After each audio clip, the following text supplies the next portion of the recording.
Au deuxième jour de sa visite d'État en République démocratique du Congo, le président Évariste Ndayishimiye a revêtu sa casquette de président en exercice de l'Union africaine. C'est à ce titre qu'il a coprésidé avec son homologue Félix Tshisekedi la réunion de la Task Force nationale sur la maladie à virus Ebola. Une vingtaine de personnalités, dont la première ministre Judith Suminwa et quelques membres du gouvernement impliqués dans la riposte, le directeur de CDC Africa, ainsi que le directeur général de l'INERB, le docteur Jean-Jacques Muyembe, ont participé à cette séance de travail. Les deux chefs d'État ont reçu de plus amples détails sur l'organisation de la riposte. En fonction des informations reçues, le président Évariste Ndayishimiye a lancé un appel à la solidarité avec la République démocratique du Congo.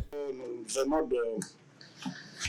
de nous réunir autour d'un sujet important, c'est l'épidémie d'Ebola qui nous a réunis pour être informés par l'équipe de riposte. Nous encourageons cette équipe, mais aussi j'exprime ma solidarité avec la République démocratique du Congo, le peuple congolais. Cette maladie, il ne faut pas la traiter sans avoir confiance à la science. L'exemple que je donne, c'est le Burundi n'a pas fermé les frontières, mais le Burundi n'a jamais été affecté.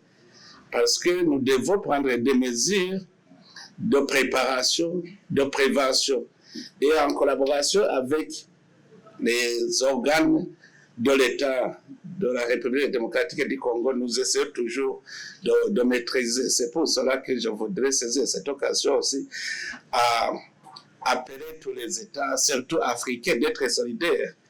Et aussi au monde entier d'être solidaires, plutôt de nous enfermer. Faisant la restitution de sa visite d'État, Évariste Ndayishimiye a réaffirmé le soutien de son pays à la RDC et a appelé les acteurs politiques à l'unisson. L'évaluation approfondie de la situation sécuritaire dans l'Est, et j'ai exprimé mon soutien aux efforts diplomatiques, régionaux et internationaux visant à instaurer une paix durable et à garantir la stabilité dans la région des Grands Lacs.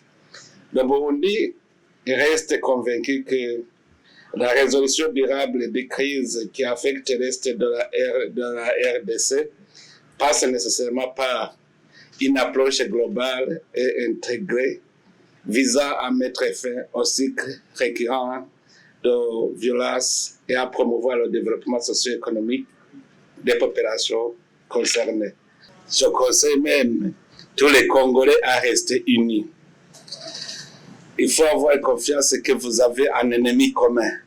Quand vous avez un ennemi commun, pour le combattre, il faut une unité. Pour sa part, le chef de l'État a remercié son hôte pour l'engagement sincère de son pays et le renforcement des liens de coopération entre Kinshasa et Gitega. Il a exprimé sa solidarité avec la population de l'Ituri affectée par la maladie à virus Ebola. Il a promis de se rendre prochainement dans cette région. J'ai partagé avec mon frère, le président Évariste Ndayishimiye, les efforts importants déployés par notre pays pour contenir cette épidémie grâce à la mobilisation des autorités sanitaires, des communautés locales et de nos partenaires nationaux, africains et internationaux. Nous avons souligné ensemble que les menaces sanitaires ignorent les frontières et qu'elles appellent une coopération régionale renforcée, fondée sur la prévention, la surveillance épidémiologique et l'échange rapide d'informations. Monsieur le Président, je voudrais vous remercier pour la qualité de nos échanges, pour votre engagement personnel en faveur de la paix, ainsi que pour votre attachement constant au renforcement des relations entre la République démocratique du Congo et la République du Burundi. La République démocratique du Congo demeure résolument engagée à travailler avec la République du Burundi pour bâtir une région des Grands Lacs pacifique, stable, intégrée, prospère et tournée vers l'avenir. Tout compte fait, La visite d'État du président du Burundi est venue renforcer la coopération bilatérale solide et exemplaire. Les deux dirigeants restent déterminés à rétablir la paix dans la sous-région.